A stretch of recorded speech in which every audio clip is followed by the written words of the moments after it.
Okay, welcome back. I left you on a cliffhanger in the last video, and I recognized what happened right away, but I decided that I wanted to really go through the process of debugging because we haven't really had, it's been kind of crazy. There really haven't been that many bugs. Like we haven't really seen that many errors come up here. So let's take a look at this. If we want to start and debug this, we want to know from the beginning what's going on. And so the first thing is, what are we sending to the function? So if I were to come here and copy this, and I were to just type in dump like that and refresh the page, I can see that I'm sending it 1, 3. So I'm sending it valid numbers. It's not like I'm sending it zeros or 27s or something like that. So that's a good start. So we can Control Z that out of the way. And now the next thing we want to do is go to the function. So we are going for function echo reason. Now we already know that that's in this custom functions thing, but I do want to show you something that I use all the time. If you do find in project, because this is a function, you know that whenever we wrote it, we started with function. So you can actually search for function echo reason, and then you're going to get, it'll take it a second to get there. There's a lot of files. But now, all of a sudden, this tells us where this function is. So I think you probably know what the problem is. But what we're going to do is we are going to come in here and we're going to say dump db error string. And so what we want to do is we want to call a function called error string, where it's going to tell us what errors came back from this database query. And so if I save this and refresh the page, you're going to see table smart scan transaction type doesn't exist. And the reason why that doesn't exist is because the table is called transaction types. And so if I refresh the page, now all of a sudden I got no errors, and I can get rid of my little debugging, and then you'll see here that in this thing that the money was added. So fantastic. So our function works here. Now while we're doing this whole function thing, we probably will sort these to the right, and we may even want to get rid of the dollar signs because I don't think they make things any easier to read. So what if we were to come here and take a look at this function money? Okay, so we have this function. This is a built-in user splice function. So we're going to copy this, and we're going to come back to our custom functions, and we're going to look at this. We're going to say custom, and I don't know why we used ugly. It's just, this is one of the very first functions I ever wrote. So basically what we want to do is we want to change the name of the function. So we want to call it money RFID. And then let's get rid of the dollar sign right here. Okay. And now what we want to do is we're going to do this right now in this situation. If you notice, we are doing a return, and basically what that means is we're not echoing this out by default. That's why when I call this function, I have to actually say echo money, because the function isn't echoing it for us. So let's take a look here for a second, and we're going to change this up. So we're going to say ugly equals, and then let's try this. We're going to say,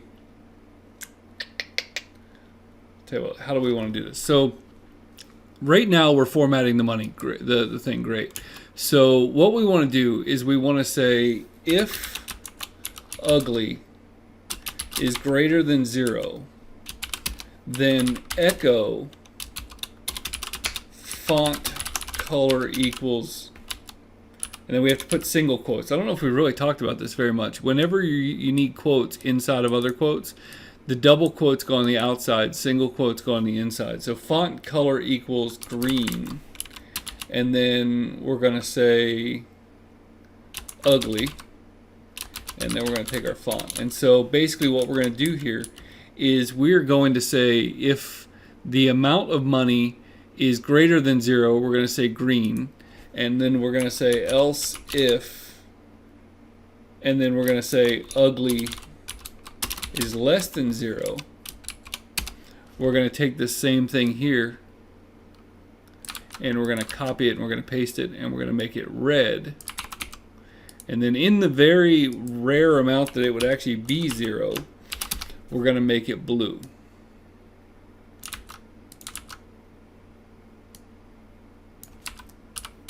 So it's either got to be greater than, less than, or equal to. Those are the only 3 options.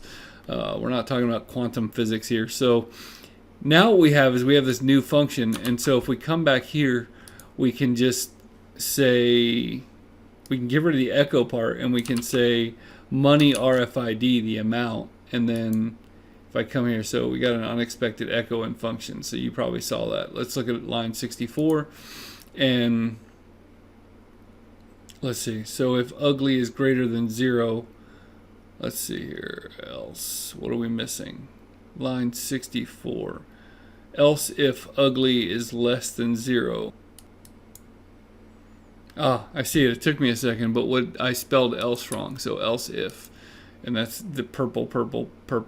So if I save that now, I should be able to refresh the page, and you can see that when something is negative, it's going to be red. So let's take a look at what we have so far. So I'm feeling decent about where we're at. So if we were to come here and get rid of this code, and we actually come in here, we can add a new student, Dak Prescott, and then we could add a balance of $5. That's about what he's worth. We can do 7854 like this. And so we've created a new student. Again, we could have some feedback. We might do that in the JavaScript class. If we come here and search for Dak, we can see that he has $5. We can view, we get his transaction history, that there was $5 added by the admin. If he comes over here and goes to the gift shop, and he buys $1 candy bar and 7854, we confirm the purchase. Dak was charged $1. His new balance is $4. So we can come back over here, search for the student, and we see that Dak Prescott now has $4 in his account. We view, we can see his money that he's been charged. We could add more funds to him. Carson Wentz can give him $6, and now he has $10. We can search for students just for the heck of it. We're not even really using this part, but we can search for the students. We can come over here and check people's balances. So if I go to 7854, his balance is $10, and that'll automatically redirect. So we could come over here and we could settle an argument, and we can say 1154, which is Carson Wentz, and we can say 7854, which is Dak Prescott. We can certain it, and of course Carson Wentz is right. So basically you can see here that we're getting all these functions, they're working. We can check in 7854, and then we can say what is it, 50 or 1154. Carson checked in, and so we have this stuff. It's all working. If we come here and we look at students, we can see that there's 20 students. We've done 74 searches. There's just under 66 million cash on hand.